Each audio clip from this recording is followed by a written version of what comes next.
Jesus avoided unnecessary exposure from toxic people.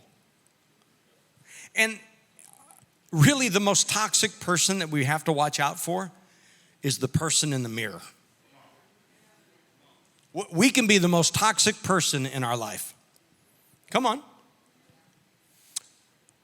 Last night I go home and I'm gonna set up this tent. It's a cover, it's a canopy. And I'm so excited, set it up. So I go home, pull it out of the box. On the box it says, set it up in 60 seconds. That's why I got it. I don't want to waste time. My time is precious. 60 seconds, you say 60 seconds, then 60 seconds it is. I pull it out and I'm like, man, this is heavy. And I put it down and start laying it out. And thing's like an octopus and it's fighting back. And I'm like, yeah. And I'm like, and I'm like, does this go this way? And then this and that. And I'm out there sweating. I'm like fighting an 800-pound gorilla.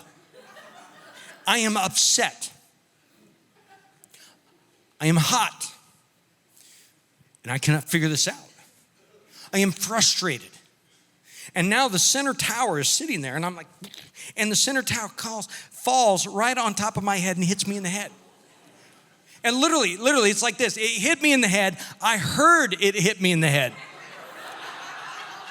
And when I heard it hit me in my head, I went, that's gonna hurt. I was so upset, it delayed the response of the feeling. I was so mad. Bink, that's gonna hurt. Oh! I'm on the deck laying there holding my head. Here comes Oakley. That's the sign. Let's play ball. Let's play ball. I have every cuss word imaginable coming from the bowels of hell trying to penetrate my brain.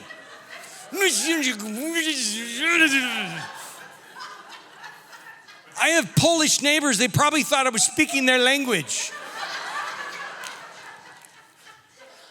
I am so mad. I'm literally out of my head thinking, I don't care if I'm a pastor.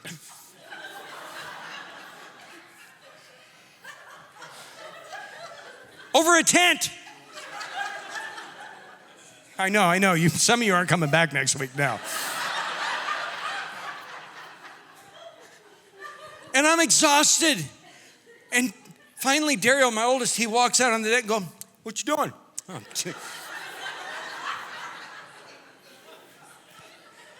and I'm standing there.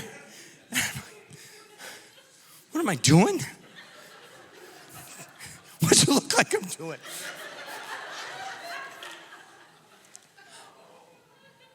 At this point, I could choose to stay untied or I could get united.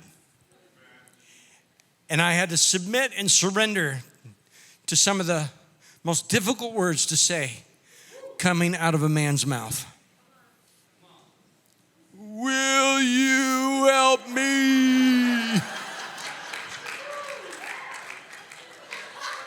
I literally felt like the dead man on Princess Bride. True love.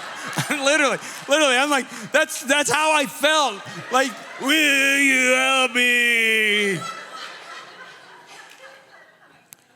And so he comes down and he's all calm, cool, and collected. Now here's the reality. When you're in a situation and you've lost your mind, it doesn't mean you're a bad person. It doesn't mean that you're not a person of faith. It just means that you need some help. You need some help. And sometimes the help you get isn't the help that you really want, but it could be the help that you need.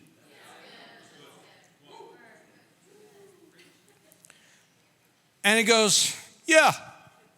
So I'm like, well, see, it's supposed to, 60 seconds. It says 60 seconds. And I'm pulling it. It's like, well, we got to take it apart. So we start undoing the bars inside and unwrapping it. And I'm like, man, the manufacturer would be like, how did you do this? This is a how not to video. And we're reassembling it. And he's like, oh, yeah. I just remember my Lego days. This is how we do it.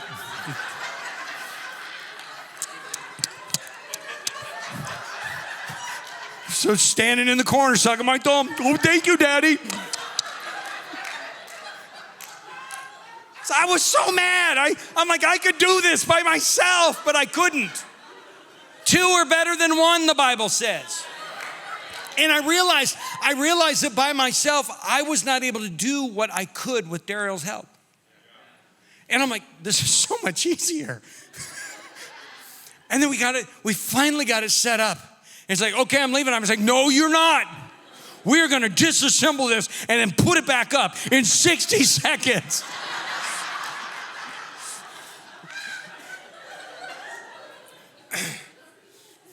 It's a new movie, sequel to Gone in 60 Seconds. Set up in 60 seconds.